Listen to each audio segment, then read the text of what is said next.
भगवानको नित्य पूजाको तयारीमा छौँ। यसबाट तपाईहरुले स्वस्थानी माताको दर्शन गर्न हामी सारी नदी साँखु पुगेका छौँ र त्यहाँ चाहिँ नदीमा आज सबै व्रतालुहरूको साथै दर्शनार्थीहरूको एकदमै घुइँचो लागेको छ। एकदमै यो एउटा हाम्रो हिन्दू धर्मको एउटा आस्थाको थल हो। साली नदीमा यति चिसो पानीमा पनि यो सायद भगवानको शक्ति भनौँ या कि चिसो पानीमा पनि उहाँहरू मजाले नुहाइरहनु भएको छ।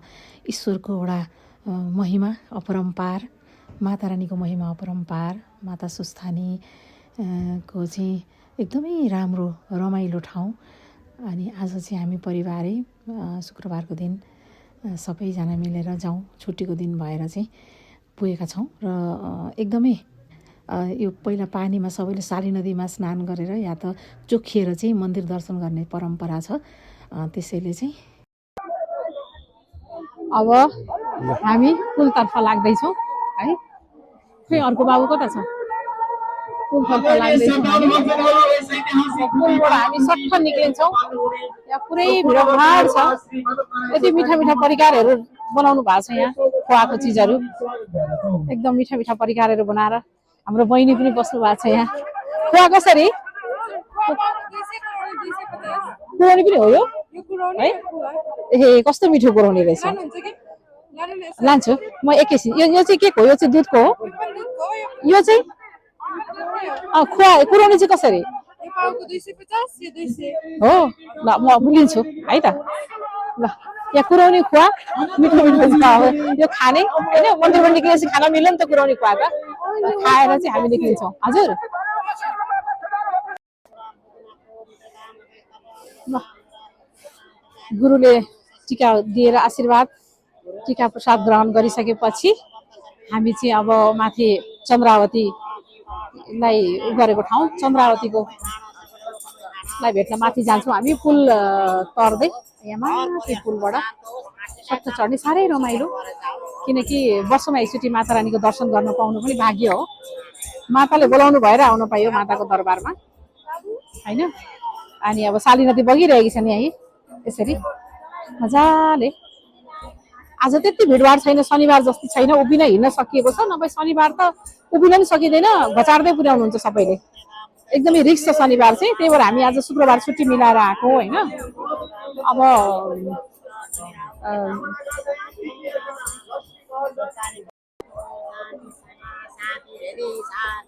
अब चाहिँ हामी गुरुको हातको टिका लगाएर टिका प्रसाद ग्रहण गरिसकेपछि अनि माथि मन्दिरतिर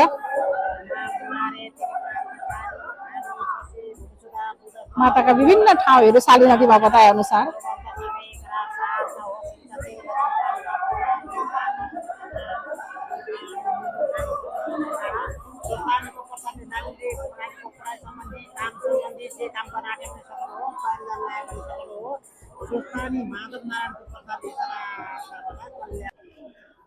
यहाँ चाहिँ 108 शिवलिङ्ग सबैजना दर्शन गरिरहनु भएको छ।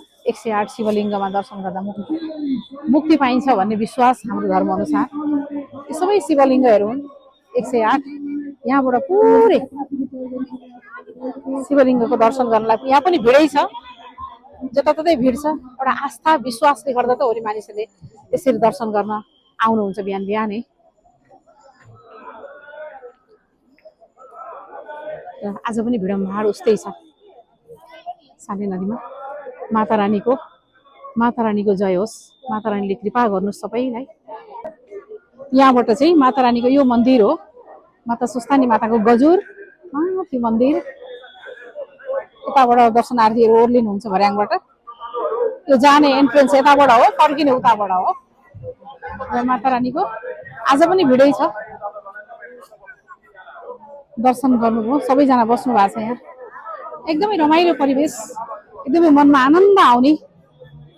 माता रानीको नाम लिने बित्तिकै मनमा शान्ति आउने। स्वस्थानी माताले सबैलाई कृपा गरून्, सबैको दशाग्रह रोग व्याध काटियोस्, सबैलाई माता रानीको आशीर्वाद प्राप्त भइरहोस्।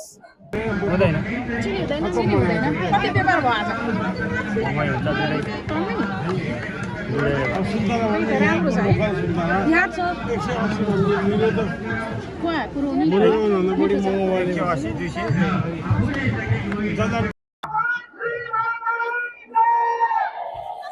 आज हामी जय श्री सालीनदी माधवलाल स्वस्थानी माता आज चाहिँ हामी परिवारै स्वस्थानी माताको दर्शनको लागि आयौँ हैन। वर्षमा एकचोटि आउने गरेका छ सधैँभरि। आज साली नदीमा स्वस्थानी माताको दर्शन र यसो स्वस्थानी माताको दर्शन गर्न नपाउनु हुनेलाई चाहिँ यसो दर्शन पनि होस् भनेर मैले बनाएँ हैन। आज शनिबार नभएर पनि शुक्रबारको दिन आउँदा पनि एकदमै भिडम्बार के। शनिबार भिड हुन्छ भनेको शुक्रबार झन् भिड भएछ आज। अब हामी चाहिँ दर्शन गरिसक्यौँ, मन्दिरभित्रबाट निस्किसक्यौँ। माता रानीको मन्दिर चाहिँ उता पछाडि छ है। यहाँ चाहिँ साली नदी बगिरहेकी छन् हैन। अनि अब माता रानीको चाहिँ मन्दिर चाहिँ माथि हुनुहुन्छ, एकदम भिड। यसै गरी छाता ओढेको चाहिँ माता रानीको छाताको चन्द्रता भएको ठाउँ चाहिँ माता रानीको त्यो चाहिँ हो। उहाँ चाहिँ यहाँ चाहिँ माता रानीको स्थापना गरेका छ मन्दिरमा। अनि अब आज पनि अति नै भिड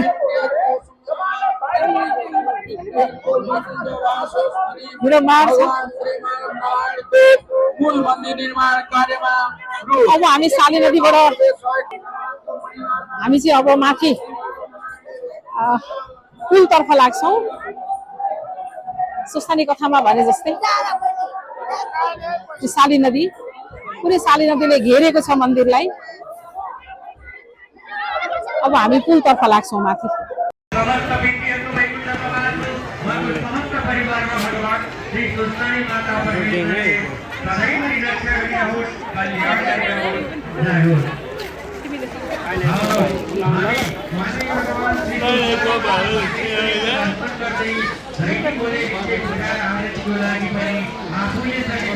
यो माता सुस्थानीको मन्दिर हो, श्री सुस्थानी माताको मन्दिर। माता सुस्थानीको मन्दिर फोटैबाट भए पनि दर्शन गर्न पाइन्छ। दर्शन गर्न नपाउनु हुने दर्शनार्थीहरूले फोटैबाट दर्शन गरे पनि हुन्छ। यति राम्रो छ मन्दिर माता रानीको। यहाँ यति ठुलो गजुर छ माथि मन्दिरको। यहाँ आमाहरू फुल प्रसादहरू लिएर बस्नु भएको छ मजाले। अब यहाँबाट झर्ने भर्याङ हो यो चाहिँ। त्यो भर्याङबाट दर्शनार्थीहरू तल झर्नुहुन्छ। यहीँबाट मजाले यसरी तल झर्दै झर्दै मन्दिर दर्शन गर्न पुग्नुहुन्छ। कस्तो धमी। अब चाहिँ हामी माताको कुटीरतर्फ लाग्दैछौँ। त्यहाँबाट पुरै देखिन्छ। अनि अब यो पुल चढेर पुलबाट माताको कुटीरतर्फ यहाँ पनि भिडभाडै छ। स्थिति एकदमै पुरै भिडभाडै छ। अब यहाँबाट माता रानीको अलिक देखिन्छ मन्दिर। पुरै माथिबाट मात्रै मन्दिर देखिन्छ। साली नदीले पुरै घेरेको। यो पुलबाट हामी सट्ट निस्किन्छौँ। अब एकदमै रमाइलो परिवेश। वर्षमा एकचोटि माताको दरबारमा आउन पाइयो आज सपरिवार। माताले सबैलाई कल्याण गरून्। माताको कृपा सबैमा, कृपा दृष्टि माताले सबैलाई दिइरहन्, कृपा भइरहोस्। त्यो चिसो पानीमा पनि नुहाइरहनु भएको छ सबैजना। हामी चाहिँ घरमै नुहाएर आयौँ आज। भ्याएन, धेरै छिटो बिहानै निस्किएकोले गर्दा। पहिला त पोहोर त नुहाएको थियो, यसपालि नुहाउन सकिएन। घरमै नुहाएर स्वस्थानीका व्रतालुहरू रातो साडी लगाएर रातो लुगामा बस्नुहुने चाहिँ स्वस्थानीका व्रतालुहरू नुहाएर चाहिँ है। अनि अब यहाँ सबै भिडै छ अहिले पनि। आज पनि एकदमै भिड भएको छ। ल माता रानीको दर्शन आउन नसक्नेहरूले हेरेर पनि गर्न सक्नुहुनेछ हैन। ब्लग बनाउँछु जहिले पनि, एउटा यादगार पल रहोस्, सँगालेर राखिदिउँ। भोलि छोरा नाति पुस्ताले पनि यो कुरा याद गरेर एउटा हिन्दू संस्कारको एउटा आस्थाको हाम्रो संस्कारलाई, हाम्रो धर्मलाई बच्चाहरूले पालना गरून् भन्ने उद्देश्यले चाहिँ यो एउटा छ। आजलाई अब यति नै यसमा टुङ्ग्याएँ। यहाँ यति राम्रो राम्रो कलरहरू, अबिरहरू, यस्तो राम्रो राम्रो अबिरहरू राखेछन्, शङ्खहरू।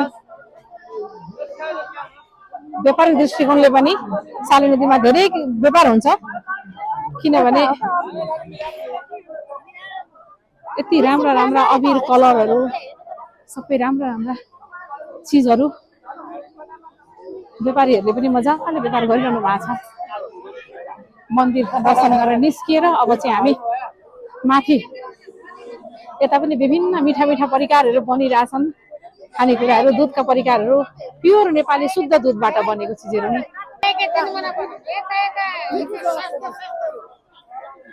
मिठो छ। यताबाट खिचेर आउँछु भने है त। अरे सबै चिजहरू बदामको लाइन छुट्टै छ यता। ए पिनटहरू राख्नु भएको छ यहाँ मजाले, बदामहरू। 1 महिनासम्म यहाँ चाहिँ राम्रो व्यापार हुन्छ। अनि मातारानीले जुराउनु भएकोले आज आउने सौभाग्य पायो। मातारानीले सुस्वास्थ्य दीर्घायु राख्नु, यसरी नै बिहान बिहानै आएर हरेक वर्ष तीर्थव्रत गर्न पाइयोस्। यति गरेर बेलुका गएर फेरि कथा भन्छु। म चाहिँ महिनाभरि मलाई कथा वाचन गर्न मनपर्छ। बच्चाहरू नै वाचन गर्न लाउँछु, एक एक अध्याय, सबैजनाले एक एक अध्याय वाचन गर्छन्। त्यति गरिसकेपछि अनि यसो साङ्गे जस्तो व्रत नलिए पनि एउटा सानो साङ्गे उद्यापन गरिदिन्छु म चाहिँ। 108 सेलरोटी अनि 108 कुर्का सुपारी सबै राखेर व्रत लिन नसके पनि हरेक वर्ष यति चाहिँ गर्ने गरेको छु। र माता रानीले सबैको कल्याण गरून्, सबैलाई राम्रो होस्। आज यति भन्दै अब हामी यहाँबाट फेरि अब निस्किन्छौँ हामी बाहिर। माता रानीको दर्शनपछि हामी अब सकेर हामी निस्किन लागेछौँ यताबाट। आजलाई कति 100,000 वर्ष पुरानो रुख हो यो। रुख चाहिँ धेरै वर्ष पुरानो रुख हो।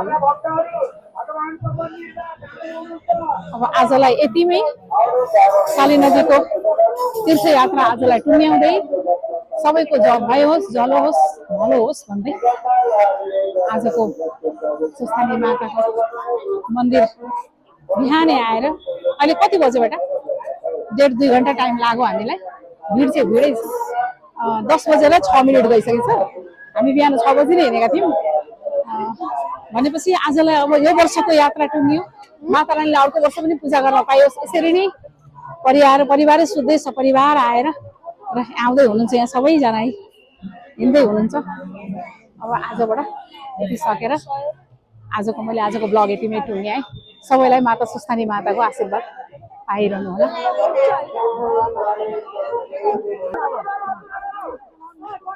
अब हामी पुल चढिसक्यौँ। अब पुलबाट हामी निस्किँदैछौँ। आजको साली नदीको यात्रा साह्रै रमाइलो, रोचक एकदमै है। यसरी नै माता रानीले हरेक वर्ष आउने मौका जुराइदिनु होला माता रानीलाई भन्न चाहन्छु। र हामी यता यहाँबाट पनि एकदमै यहाँबाट पुलबाट यहाँबाट पनि एकदमै रमाइलो देखिन्छ दृश्य, साली नदीको दृश्य। नदीमा पुरा नदी बगिरहेको छ, मजाले नुहाउनेहरू नुहाइरहनु भएको छ।